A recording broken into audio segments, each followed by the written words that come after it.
All right, let's start. So we're going live in. Oh, yeah, we're apparently live. Oh, we've been talking live? Yeah, we'll have to cut that out when we upload this. Anyways, what up, everybody? And by everybody, I Yeah. mean we got Cameron Okay, here. so we'll just do it. Is there Yeah, actually somebody in the chat? yeah, my buddy Cam. Okay, cool. So we've just been looking like idiots for a little while. Yeah. Well, hello and welcome to Glitch Point.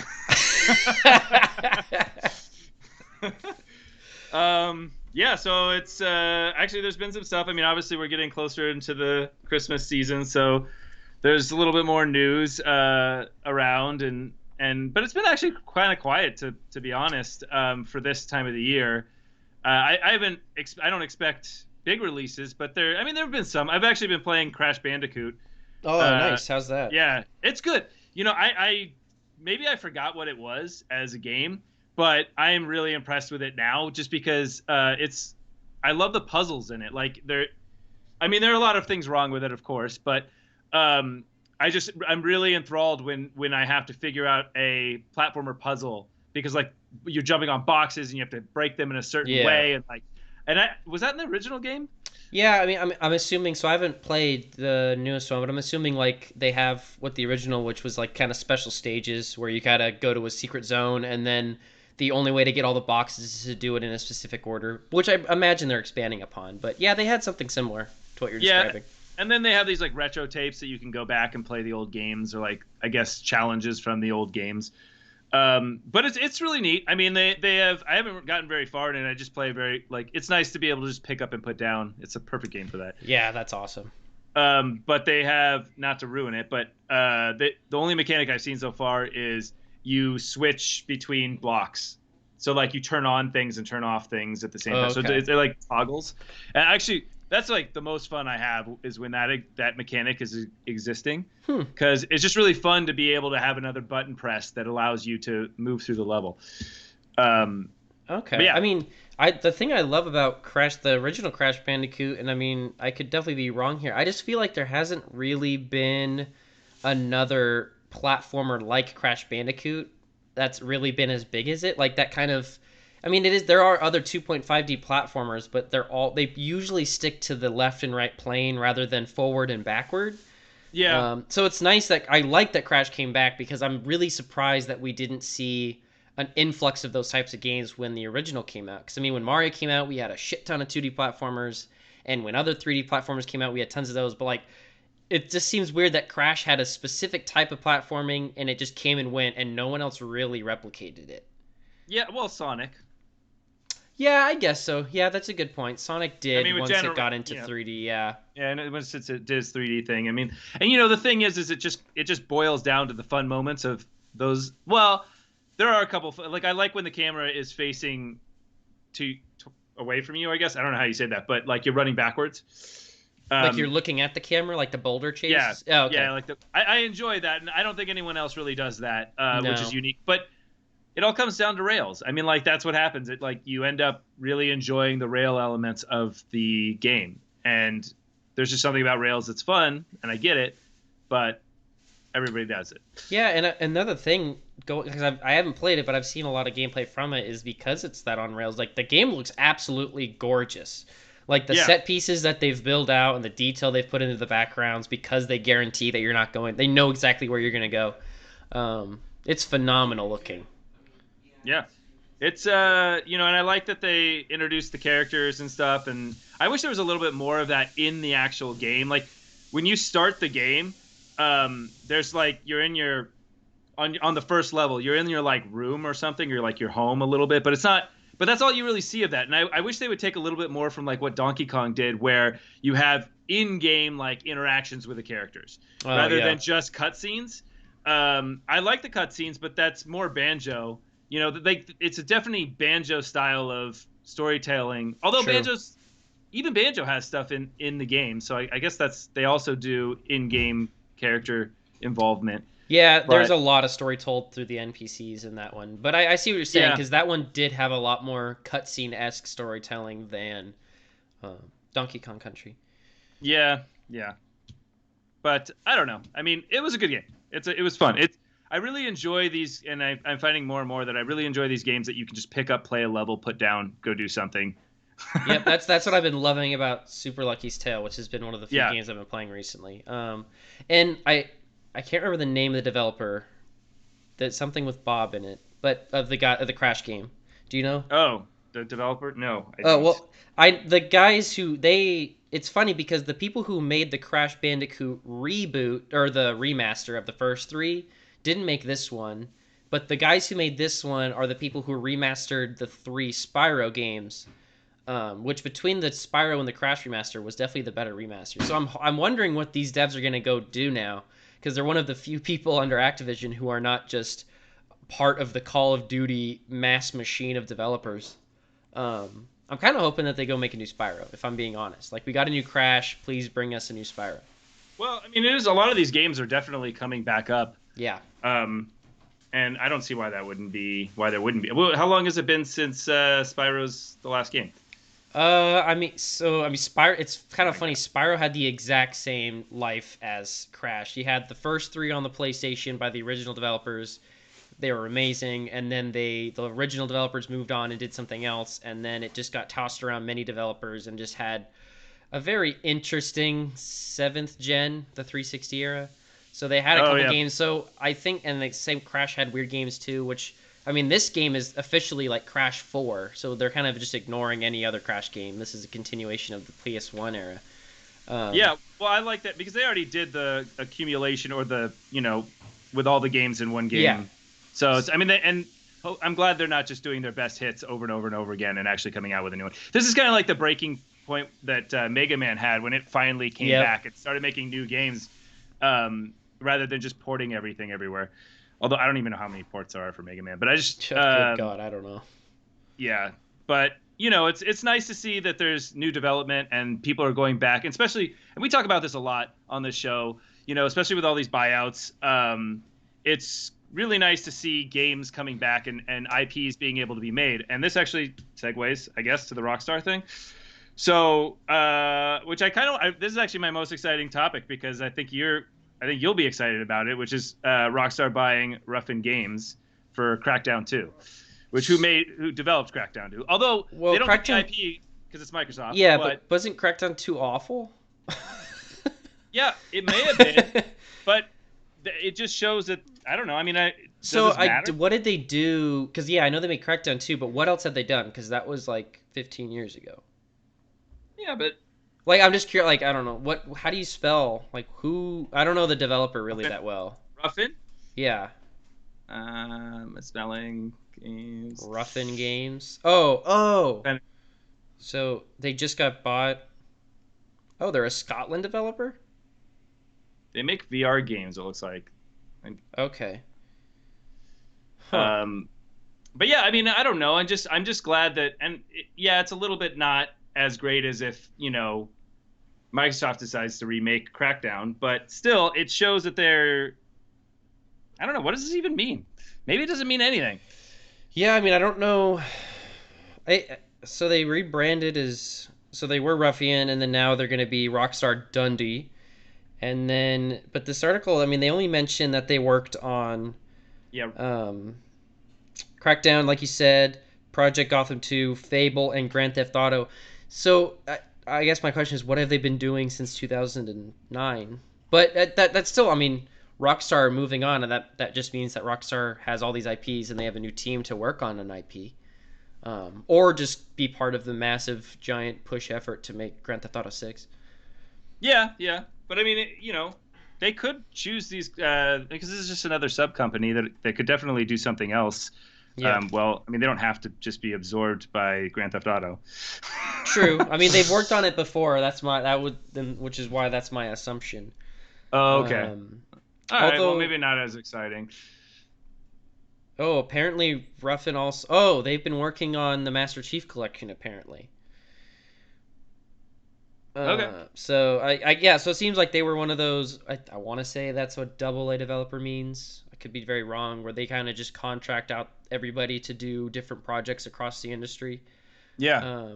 So, which I mean, as a studio, that's actually pretty exciting for them to be able to go from whatever developer needs help will help to maybe now that they can have their own IP, or just their own project to kind of own. So that's good. Yeah, yeah. It's you like to see it. I mean, Ooh, it's a. they worked on Manhunt back in the day. Oh, really? Yeah, so I guess they've been working alongside Rockstar for a while, which like makes sense why Rockstar would buy them. It's interesting that they, yeah, I guess they just were just a subsidiary that, or not, sorry, just a, what do you call it? A double A? I think that's A what double double A A means, helper like a company? contract Yeah, developer. contract only Yeah. developer. Yeah. Okay. Fair enough. Yeah, well, and then I guess we can go on to another topic. Uh, Well, yeah, I mean, what? we saw Amazon finally threw in the towel for their absolutely. I don't think anybody cared about the Crucible game. Well, 6 months, Sadly, dude. 6 months. it was it in beta for 6 months. I can't remember. Did that actually ship?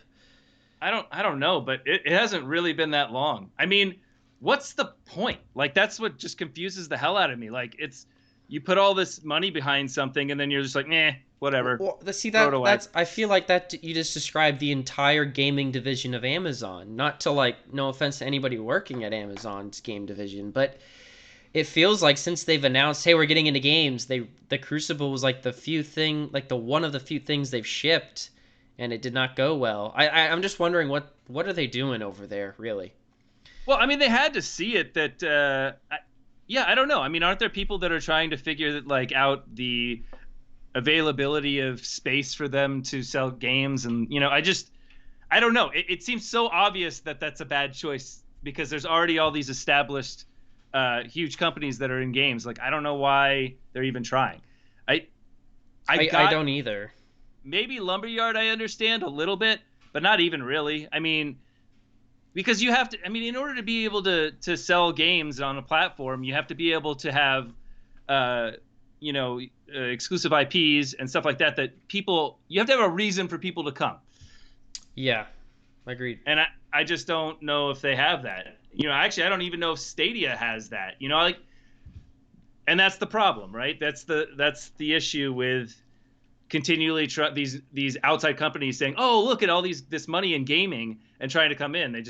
They're not going Yeah, to be able like to succeed. it feels like Amazon went to games because like they kind of asked themselves, well, why aren't we there? We got to be a part of every industry in existence. And then they kind of, I don't know if they half-assed it. I mean, there's a lot of talented people working there. I mean, you see, there's a lot of times you see people like leaving companies and like they go work for Amazon. So it seems like they've accumulated a lot of talent, but these things are not getting made. When you look up Amazon games, the only things that are on there are Crucible, which is officially dead, and a game Yeah, called Crucible. New World, which is a MMORPG. And again, why are they making an MMORPG? I just feel like I the don't know. time for those has passed. We can all agree that World of Warcraft is the reigning king. There are others, but I mean, Elder Scrolls Online never really. I mean, it got an audience, but it's never gonna over. You're never gonna overtake the big World of Warcraft. It's just never gonna happen. Yeah. Well, I mean, So very true. And I don't know. I mean, I think this is just to how I always saw this was it's just to promote Lumberyard. Are all these games that have to be made in Lumberyard, right? I'd really hope so, but I don't know. Let's see if it can. So yeah, engine. So Crucible was Lumberyard, and New World is Lumberyard. Yeah, so at least they're Yeah. using what they bought. But I don't know what state Lumberyard was in when they bought it. But I mean, they're if Well, shoving an MMORPG onto that engine, where I don't know it how was. advanced they've taken it, but that's a lot. Ooh. Yeah. Wasn't it a port of what engine? It was it It's Cry? No, or it's no, it yeah, was it's Crytek. I could have it's sworn. Crytek, but it was a port, right? It was like an older port, Yeah, I and like believe that's so. how they started, and they forked off of that, like an older Cry. Was it Cry? I Yeah, it was really Cry's. Yeah, believe it. Okay, here we go. So Amazon Lumberyard is cross-plat, whatever, based off of CryEngine, yeah. which was licensed in 2015. So, I mean, I've never worked. I don't think Crytek or is even like publicly available. I think Well, that's they actually they started up the Cry engine again, so like they have another. So they continued on with their development, which is just odd. I mean, like the whole thing's odd that there's basically two divergent engines out there. Yeah, but it is weird, and I don't know of many games that use Crytek that's not made by, or that use CryEngine that's not made by Crytek. But I mean, Crytek has always been, or God, CryEngine has always been like the industry leading tech wise in terms of like graphic fidelity, but not for usability. Especially, I think when they bought it in 2015, that was a while ago, and over these past 5 years, Unity and Unreal have become so accessible to people. I just don't. I don't know. I don't know if Yeah, it's really helping Amazon at all to be dragging Lumberyard. It's reminding me of EA. They dragged Frostbite engine to every developer they owned for years and killed studios over it. Like there are studios who died because they were forced to use Frostbite. And now they're finally deciding maybe let's not do that and let developers use whatever engine works. And now we're seeing amazing games from EA. Like the Star Wars games are all in Unreal. yeah. And Respawn uses their own engine. And then there's Luna, right? Is that what it's called? Luna. Oh yeah, and they just announced a streaming platform. And then Amazon owns Twitch too. So like Yeah. they just want to be the gaming thing, but I really don't think anything's going to work. I mean, they own Twitch. I would stop there if I were them. That's a pretty big thing to own. And maybe Luna will be great. I don't know. Yeah, I mean, it could. I think that I got confused with the names. I thought Crucible was Luna for a second. I think that's why I was saying things. Oh. But anyways, yeah. That would be hilarious if they canceled Luna. Sorry for the well, they should. That's Yikes. sorry for that, everyone. I made a mental note that I'm an idiot. All right. Well, before we move off of Luna, speaking of that, I think it was late last week, Microsoft announced that they would be making a web app for xCloud to put their game on iOS, which is what Luna's doing, which is interesting. I wonder if they had that in the works or if they're like, well, this is going to be faster than waiting for Apple to let us onto their damn store, or if they hit a point where Apple just said, you're never going to do it, which would be very unfortunate.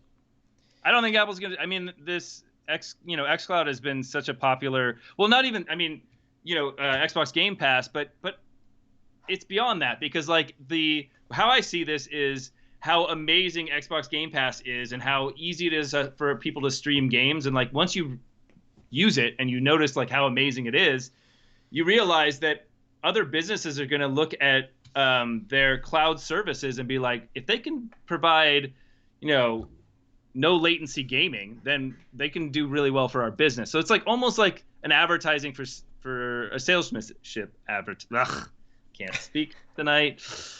Salesman. I see what you're saying, and I'm wondering, and this kind of just is dawning on me of like this kind of reminding me of when in the mid 90s when there was kind of a spot in the industry open when Sega kind of killed themselves with the Saturn. So like every tech company in existence decided let's make a console, and eventually Sony came out on top, and then now we have the big three. But I wonder if that's where we're at right now with streaming, is everybody realizes how amazing it's going to be, so everybody that can afford to is trying to get there as quick as possible to become that staple. And at this, we're just going to have to wait to see who comes out on top, and then whoever it is kind of just going to stay there for a while, if not ever.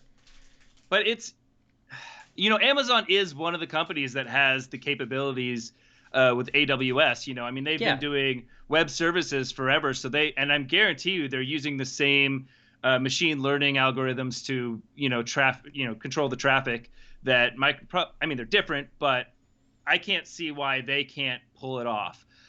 Should they? I don't know. I mean, I think the big thing that is going against Amazon is the same thing that's going against Google, is they're just not a gaming company. They want to be a gaming company or have a part of their company be all about gaming. But as we've seen from Amazon, it's just not working out.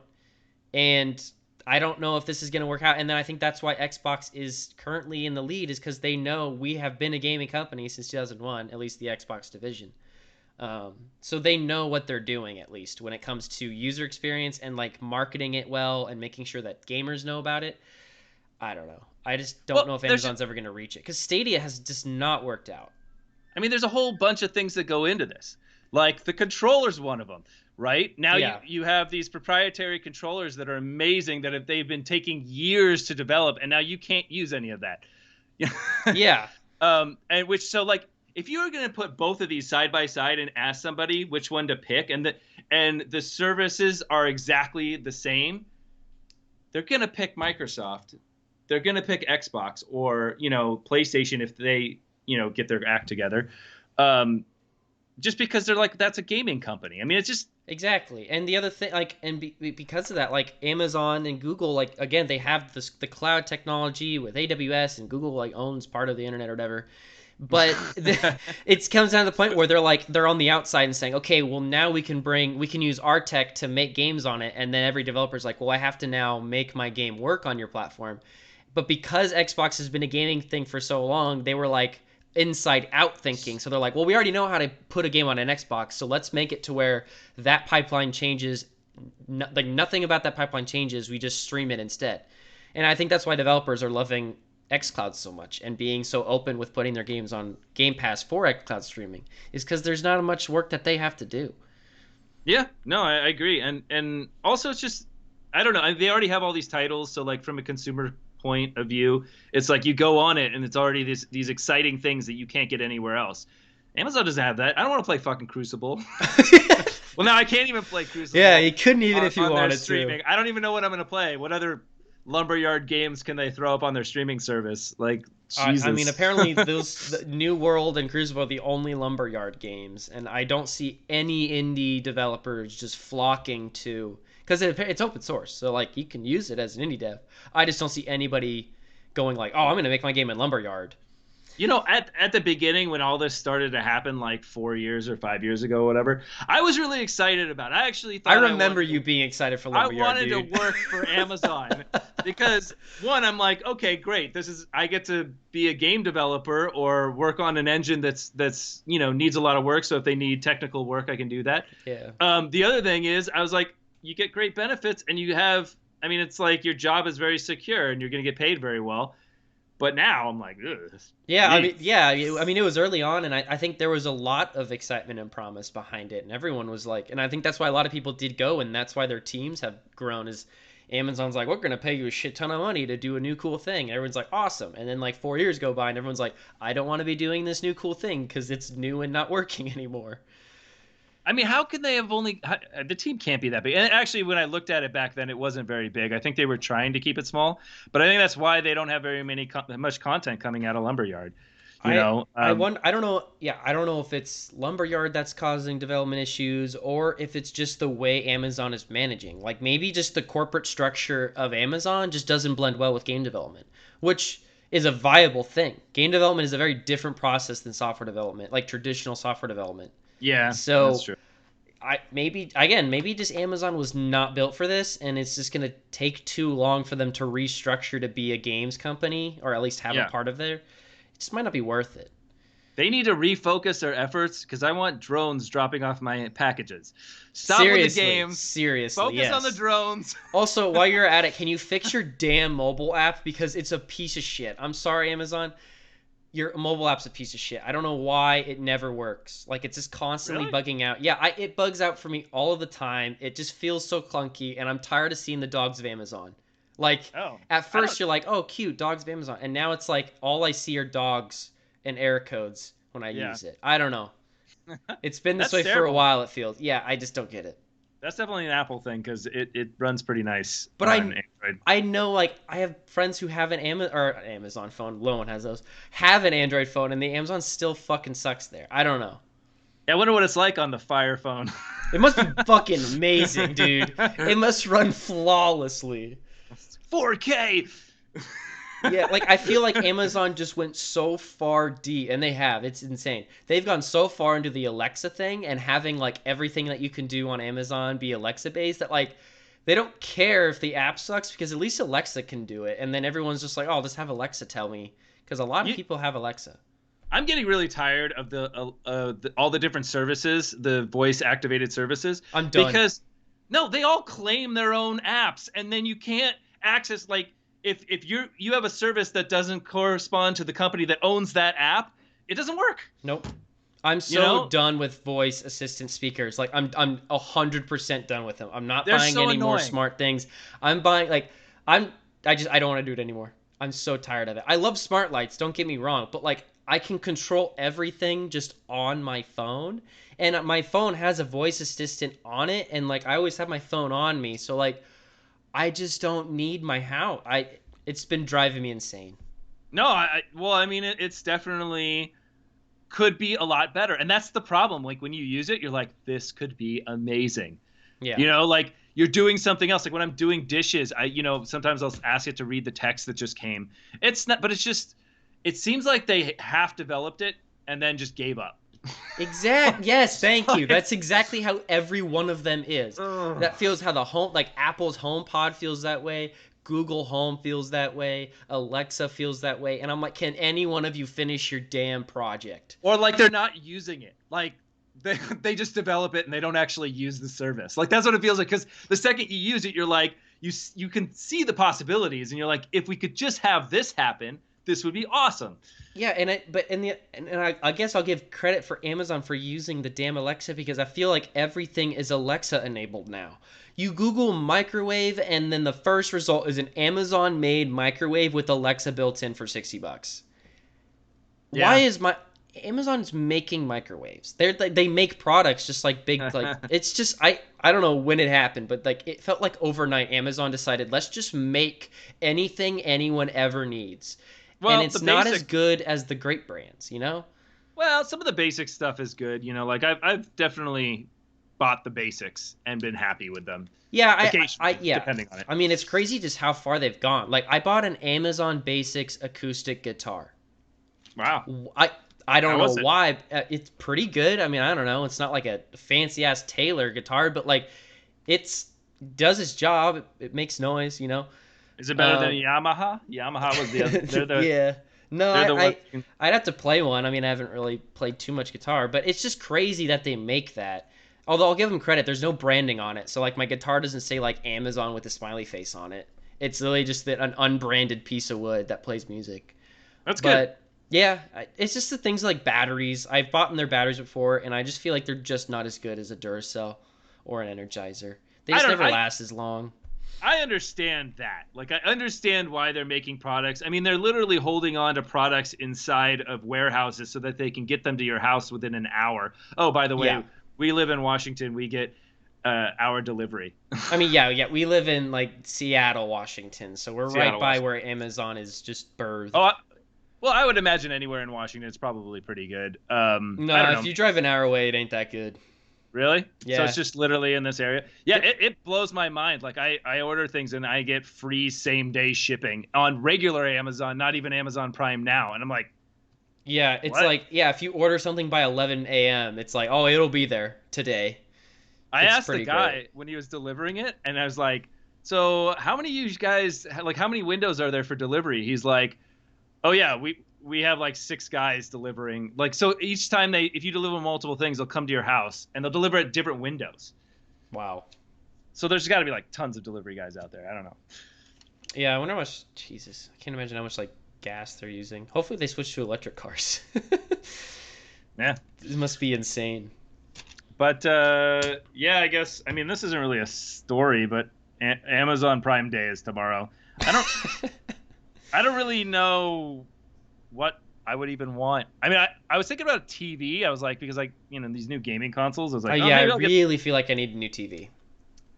But it's like, I just don't want to be rushed. I just kind of want to do the research. But that sounds so fucking I don't know. shitty. I've never participated in a Prime Day. I just feel like every time I go there, it's just like, okay, I swear every time I've gone there, the first thing I see is a vacuum is on sale, and I'm like, well, I don't need a vacuum, so. Yeah, hold on a second. Stanley, stop it. All right, back. People around the building. All right. Yeah. It's. I don't know. It feels like the whole Black Friday thing, and like maybe it's just a negative connotation to those moments because have you ever been to like a strip mall on Black Friday, or like a not strip mall, but I haven't like gone like doorbusters, but I have been in a mall on Black Friday, but it wasn't. I mean, it was later in the day. It's still not great. it's just like people are throwing clothes around. Yeah, it gets insane. I can't imagine doorbusters. I feel like that has tainted the whole sales season for me. Like the whole thing just feels, except for like I guess Cyber Monday is kind of nice for games because I like that Steam goes on sale. But it's like, I don't know. Yeah, Is it? I agree. I don't know. But yeah, I guess Prime Day is tomorrow, and then there's another round for PS5s and Xbox Series X from this Antolin. Antolin? Yeah, I guess it's a website. Nice I though. They haven't did heard it of it. 11 a.m. tomorrow, Oh, which is so nice, isn't that? yeah. I mean, until everyone programs bots to pre-order instantaneously. Yeah. Well, So I yeah, was gonna whatever. look into like how to create a buy script Yeah, right. Like I feel like you got to get to that point. where it automatically just goes off on a timer at 11 a.m. and just keeps going. Yeah, I mean, I haven't pre-ordered the Series X, but I'll probably just find one day one at some random ass store. Yeah, they're So bundles, which is kind of nice, I guess. It like comes with a controller and a game.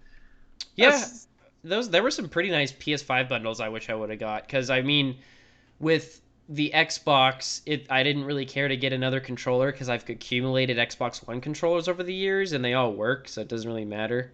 But with the PS5, I mean, yeah, the PS4 controllers don't work on it, so I need eh. to start from scratch on collecting those again. So, well, building up the four. And after once you have the Elite Series 2, it's over. Oh yeah, like I'm never until the Series 3 possibly comes out. I'm never buying another Xbox controller. It's I just mean, god what tier. what would they do with the Series 3? Like what I don't like why even know. what would be the point? I don't even see the point. Like I don't know what they could do because like with the Series oh, One, there were definitely some issues and some small things, and they literally addressed every problem that thing ever had, and they even had a video where they just said these were the problems you all had. This is how we fixed every one of those damn problems. So I don't see anything that's wrong with it. yeah, it's the most amazing controller I've ever run. I'm so thankful you kind of told me that was your favorite controller because I wouldn't have thought to buy it. And I am so happy I did, especially with all the streaming services. Like this is going to be the one that I want to use for most gaming experiences, if I can. Yeah, and I don't know how it'll to go back to Luna. I don't know exactly how Luna will tie in with third-party controllers, but I know that if you program the controller to be remapped on a console, the controller itself remembers it, so you can actually remap it and then play it on PC with those paddles and everything remapped. So there's a Yeah, chance that like the Elite controller can have remapped and paddle buttons on Luna. but isn't Luna trying to get TV space? Aren't they like a Fire Stick TV streaming? I mean, I would imagine that there's something. Let's see, but I was gonna say I have no idea how it because works. then you can't just. I mean, maybe you can, but They said I I don't. thought they said you could use third-party controllers on Luna.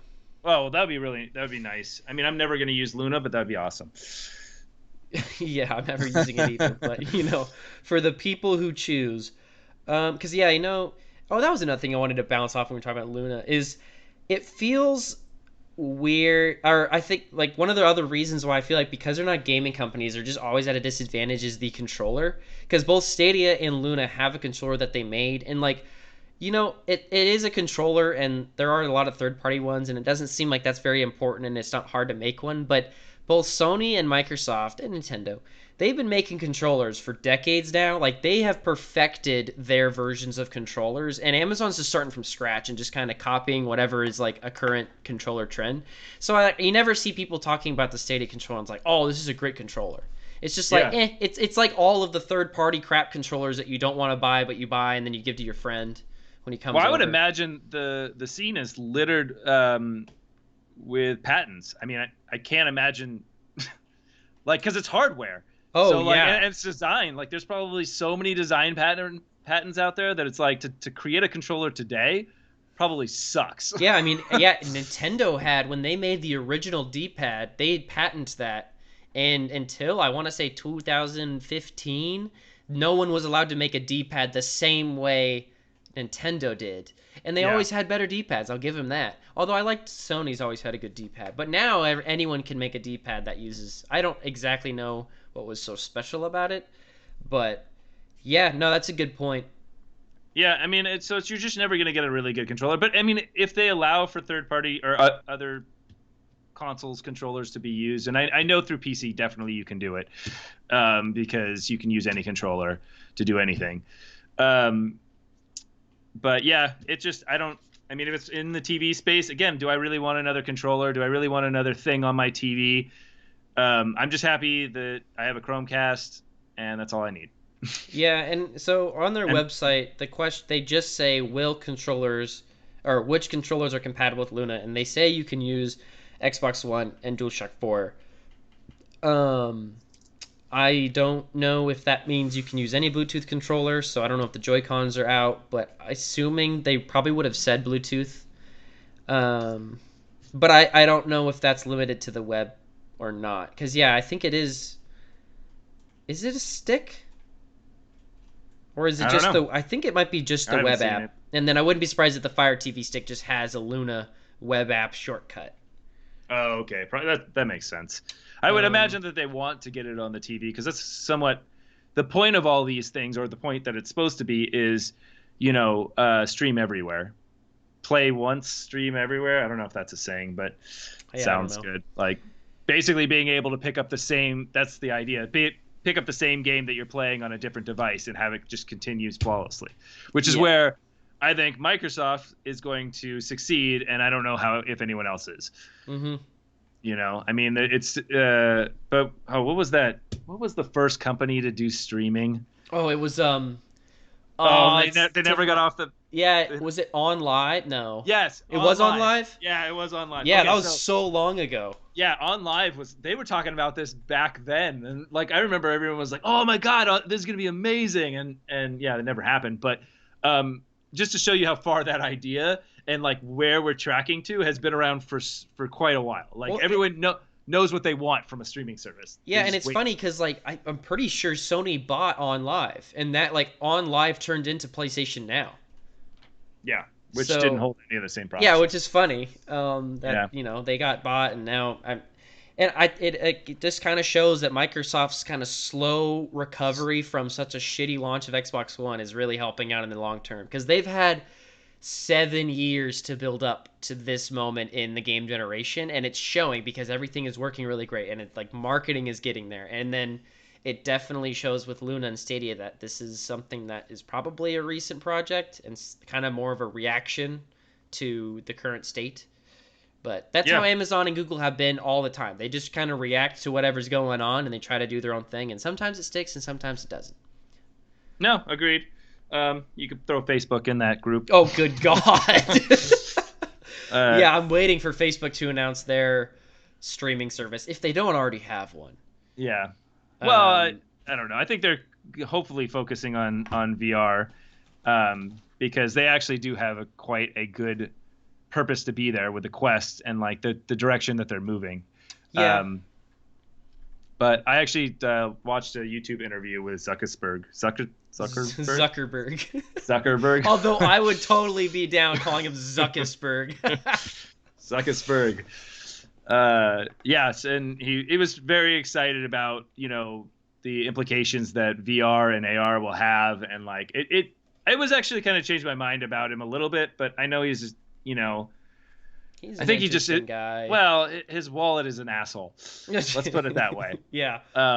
He just thinks he can buy out everything. Yeah.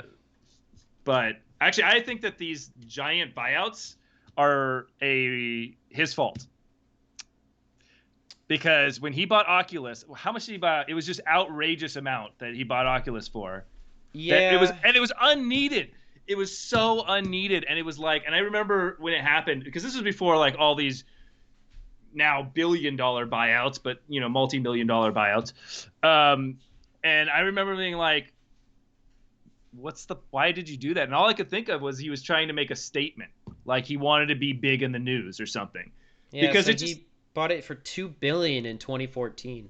which was outrageous for 20. That's outrageous. That's even outrageous for now, because we're talking about a guy that sat in his parents' bedroom, or in not basement, sorry, in his bedroom in his parents' house, I think, and like tinkered with phones and made a like goggle set that used Android phone pieces and was able to track your movement. That Yeah. guy doesn't deserve a $2 billion buyout. Fuck. But Facebook could have just used that money to, build something better and then just hired him. Yeah, I mean it's insane. I And it's don't funny because I don't know when in 2014 that was. It just said 2014. But that same year is when we saw Microsoft buy Minecraft for $2.5 billion dollars. Yeah, So in it the started same getting year, we ridiculous. had two massive acquire, and I mean, I guess on, I mean, Microsoft or Minecraft has definitely made them back. I think all of that money plus some, and by plus I mean a shitload more money than they bought it for. I don't know if Oculus has returned on the $2 billion, but I'm sure it has. Yeah, it just I don't know. I remember the numbers getting real, and they're really high now. Uh, I don't know. I mean, maybe things are valued that way. I think that like WhatsApp was a really big one, and then there was a couple other that were like really big headliners. Was Twitter? No, I Twitter's its own. It's still its it is own its own. thing. But Facebook, yeah, they bought WhatsApp, they bought Instagram. Yeah, Instagram. That's right. Um, Yeah, and they then I just mean, went Google bought YouTube. That was a long time ago, but yeah, that one. If you ask me who should get $2 billion a long time, yeah. that YouTube. That So, makes sense. how I much would did buy they that. buy that for? I can't remember. I don't. I do not think it was for. Oh, okay. So yeah, they bought it for. Google bought YouTube for $1.6 billion That in makes sense. 2006. Yeah, that makes complete sense. I mean that you because that's going to generate you more money than anything because it's just insane. Like how many people are using YouTube, and it was Yeah. already the case in 2006 that many people were using YouTube. But Mm-hmm. the best thing was I remember because the $2 billion buyout for whatever the Oculus to the Oculus guy, which I can't remember his name, but whatever. Something lucky. Yeah, something lucky, Lucky's Tale. Yes. But Google made the Google Cardboard like right around. I think they made it like, and that was like my favorite thing because That I'm like, was oh, so great. Yeah, that was one of my favorite things Google's ever done. Is they literally were like, "That's cool. You spent that much money. Here's a piece of fucking cardboard." I'll give that was really yeah, it was a good move. It was a good move. Yeah, and I mean they Google I mean in Google fashion, they tried to do the VR. I don't know if they're still supporting it or if it's another project they just let die off, but I think that Google's still working on VR stuff. I don't know if they've made the transfer over to AR like Microsoft and Apple are doing, but Well, I mean, what do you mean? Just being able to have VR apps based off of the Android well, system? I mean, I just mean like taking a part of your company and like committing it to, because like there was a point where Google, when they did Google Cardboard, they were like, "Hey, what if we made actual VR stuff?" And they made what was it, Google Daydream, where it was But it like an was still actual something you. headset. What I thought it was just something you put your phone in.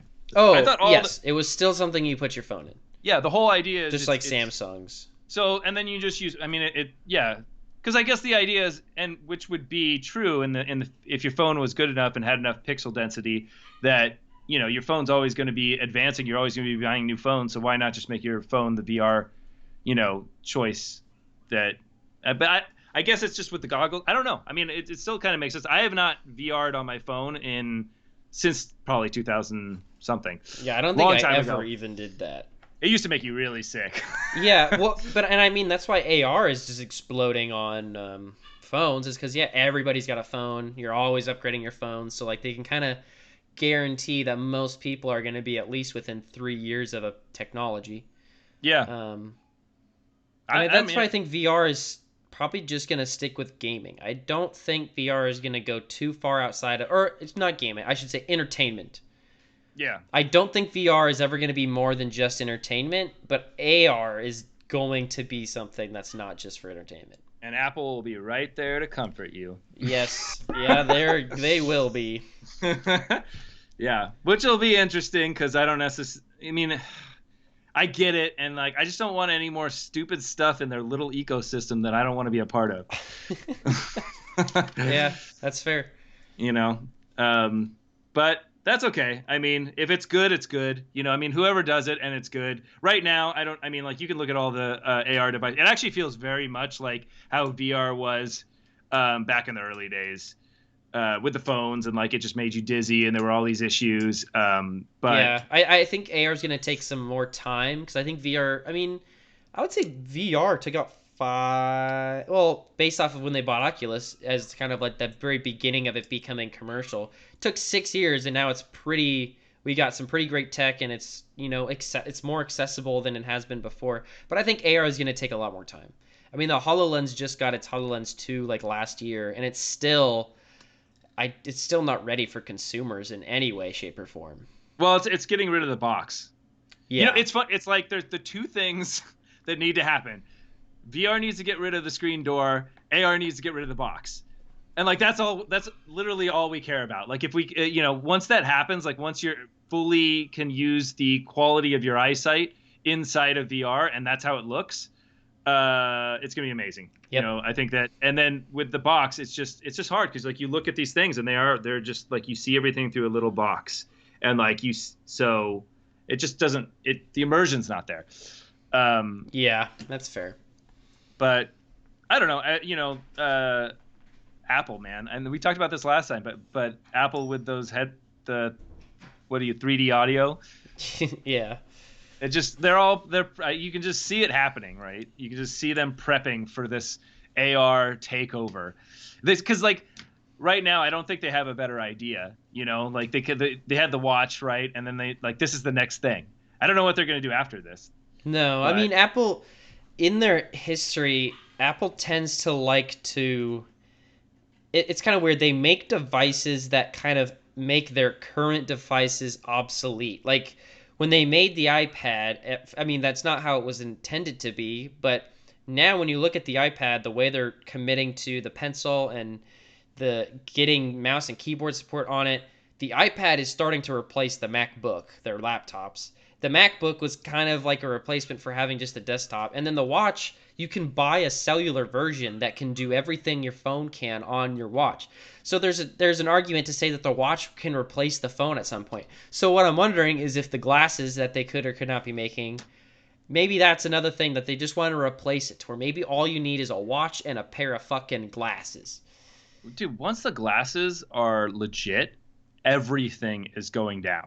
Like, I swear to God, you think I'm kidding, but like, everything. There's going to be no more TVs. You're not going to buy TVs anymore. You're not going to buy computers anymore because literally, if you can just make as many screens as you want out in front of you for your workstation, and you don't even need a screen, but you just put your glasses on and have your keyboard, you're literally going to have glasses and a keyboard. That's it. That's going to be your daily driver. Do you even need a keyboard? Because like, what if they just like over your eyes, they just like there's a keyboard that is like fake on your desk, and you're just tapping a desk, but it's technically not even there.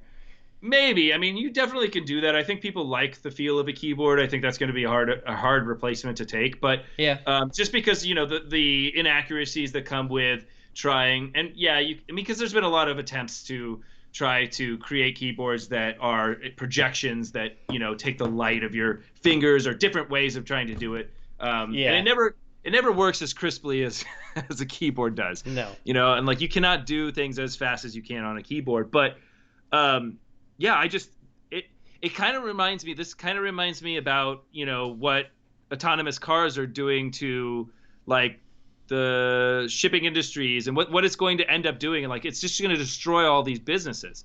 Where I think AR glasses are going to just destroy a lot of electronics businesses, just destroy them, because it's a replacement for so many things. And it's like, well, great, I only need one thing to do everything. yeah. I mean, Which we is saw this with phones. Like we had before that, you had like pagers and PDAs and your MP3 player and Yeah, all that stuff, and now it's like those don't exist. It's yeah, just your fucking phone. And then yeah. now with the smartwatch, like even though I'm very surprised at where we're at with the smartwatch. I know Samsung has theirs, but like no one gives a shit about them. It seems like it seems like the only viable watch on the market is the Apple one, which is unfortunate because it only fucking works with an Apple phone. But they're the only ones who's really giving it all of like the company still cares about it, and it just seems like I'm surprised Google hasn't made one yet, but I don't know. It seems like the watch is gonna take off. I'm surprised it hasn't.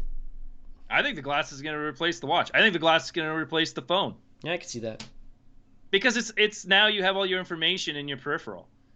Yeah, Why do you need a phone? Like, if you can search the internet, you can do everything you can do on a phone, because you can just make it app based. yeah. I mean, then once we have the glasses, I think the next step is going to be just contacting Elon Musk and being like, "Hey, how's your Neuralink technology? Let's make some contact lenses." Yeah, that Neuralink shit, that I It's call insane. the bullshit flag on Neuralink. Not Starlink. I think Starlink is awesome. Neuralink, I'm calling the bullshit flag on this one. But they just did a demo, like a live demo On with what? On a pigs. pig? Yeah. Yeah, dude. Okay. I mean, Dude, it's not supposed to become like a cyborg. It's meant for just like, oh, the way I keep seeing it is it's just like putting a USB port in for a doctor to look at.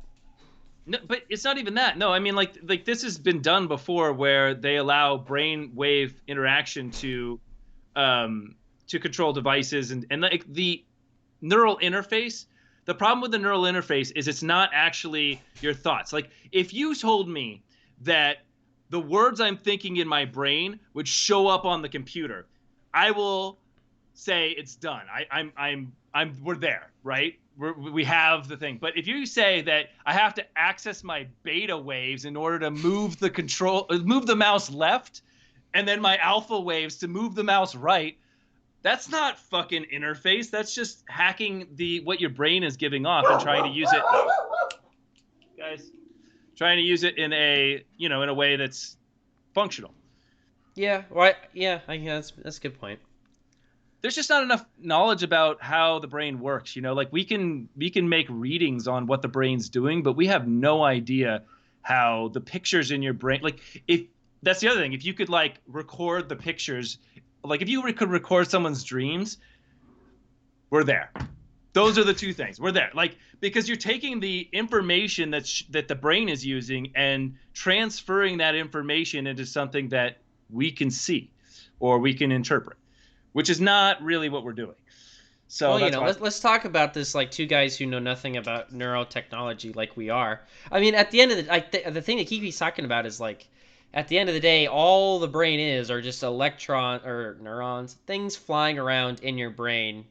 So if you can intercept those things and record them, then theoretically, as long as you can save all this stuff going on. But then what you're saying is, how do we then take the saved data and output it? Yeah, but what we're talking about is we're talking about wavelengths and frequencies and just the presence of the electric whatever capacitors, but the electric flow, right? Like you're just taking the way that it's just I think it's EEG, right? What an EEG would be able to discern from its, maybe, I don't know. Yeah. So basically, you're just taking the electrical patterns of your brain and trying to interpret what those electrical patterns mean, but it's not as intricate as taking the picture that I have in my brain and putting it on a screen. I mean, that is like way outside the realm of what we're capable of doing. Yeah, and I don't think Neuralink is about that, at least right now. Yeah, it seems his thing seems very medical based, and I just don't know how far it'll go. Because I know Elon's pretty scared of like AI and technology taking over the world. Like he's legit scared of it. So I don't know. Well, I think he just what I got from it is he basically just hired a bunch of very people that had like high degrees and just try to see what they could do with this. Yeah. Because the technology already existed. And that's kind of an Elon Musk thing, is like the technology already exists. How can I make it better? Can I intercept these ideas that people have been working on and actually figure something out with them by hiring, Yeah, which so far has worked out. I mean, he's getting rockets launched off. Tesla's got leading in battery technology and stuff. So, yeah, we'll see where he goes. Yeah, I am a huge Elon Musk fan. Yeah, me too. So I have nothing, but I just don't think that we're close enough for this one. I don't think that this one's going to pan out for the next like 50 years, maybe even. We'll see, because there's a whole singularity thing that's supposed to happen, and then God, computers will doomsday shit. Yeah, computers will take over, and maybe they'll be smarter than we are and be able to figure it out. So I don't know. Well, on that cheerful note. Oh, guys. And then to the dot. Yeah, I mean, this is a good time to stop. Leaving on singularities and dogs barking. 54? You're going to stop? Yeah, it's all right. 8 minutes early? Unless you got something you're just dying to talk about. I do, actually. Okay. Let's talk for 6 more minutes. What do you got? All right. Game Boost. Okay, yeah, you mentioned this earlier. What the hell is Game Boost? WTF, Game Boost. Exactly. Why do we... So this is the PS5's Oh God. Basically what they're doing is they're allowing you to boost your games. So this is basically what it does is it, like, if you have a PS4 backwards compatibility, you can boost it so it looks better. It's an option though. Why isn't this on all the time? Oh, so why yeah, why okay. why would Well, I want to turn this off? no, well, see, that's the thing is, it's not. I from what I got from that, it's not something that the player gets to choose. It's not like I can say, play my game in Game Boost mode. It's if the developer wants. It's just a marketing term. So if the developer takes the time out of their day to update the game to run better on PS5 than it would on PS4, it's classified as a Game Boost game, which Ghost of Tsushima will be using it. And this Yeah. is their answer to what, sadly, Xbox is just destroying them with, which is automatic game boost. And developers don't need to do things to boost their games because they're doing software emulation. And since they're doing software emulation, all they need to, like, they're adding HDR to Fallout 3. And Yeah. Bethesda's doing zero work. It's just because they have software and they can just post process it out because they have that control. So this is great, but it's not as great as it sounded. And Yeah, that's why you can't just have it on. But again, Sony decided to do hardware based, and if you're going to do hardware based, this is the only way to go.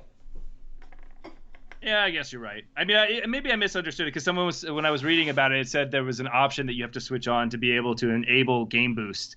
But maybe that's just for Game Boost games, that Yeah, I think it's like, oh, do you want to play in enhanced mode or not?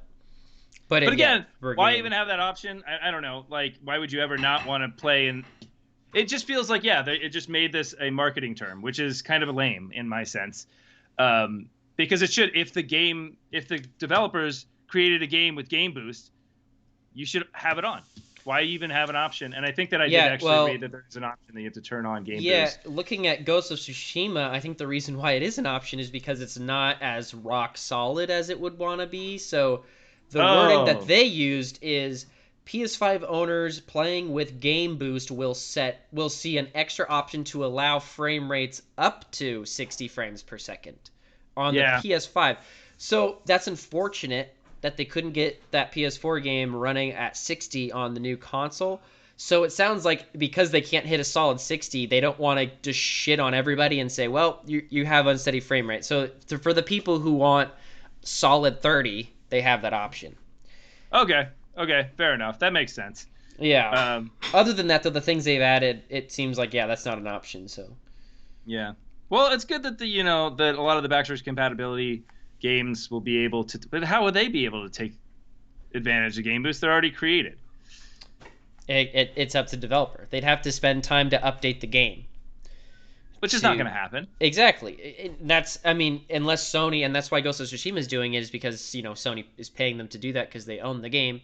But I think the biggest thing for developers that why they probably don't want to do it is because of the QA. Because it's one thing to update your game and tick the thing that says run it at 4K 60, but that is, you have to do that and then you have to test the entire game all over again on this new platform to make sure that there's no weird bugs because the CPU frequency is higher.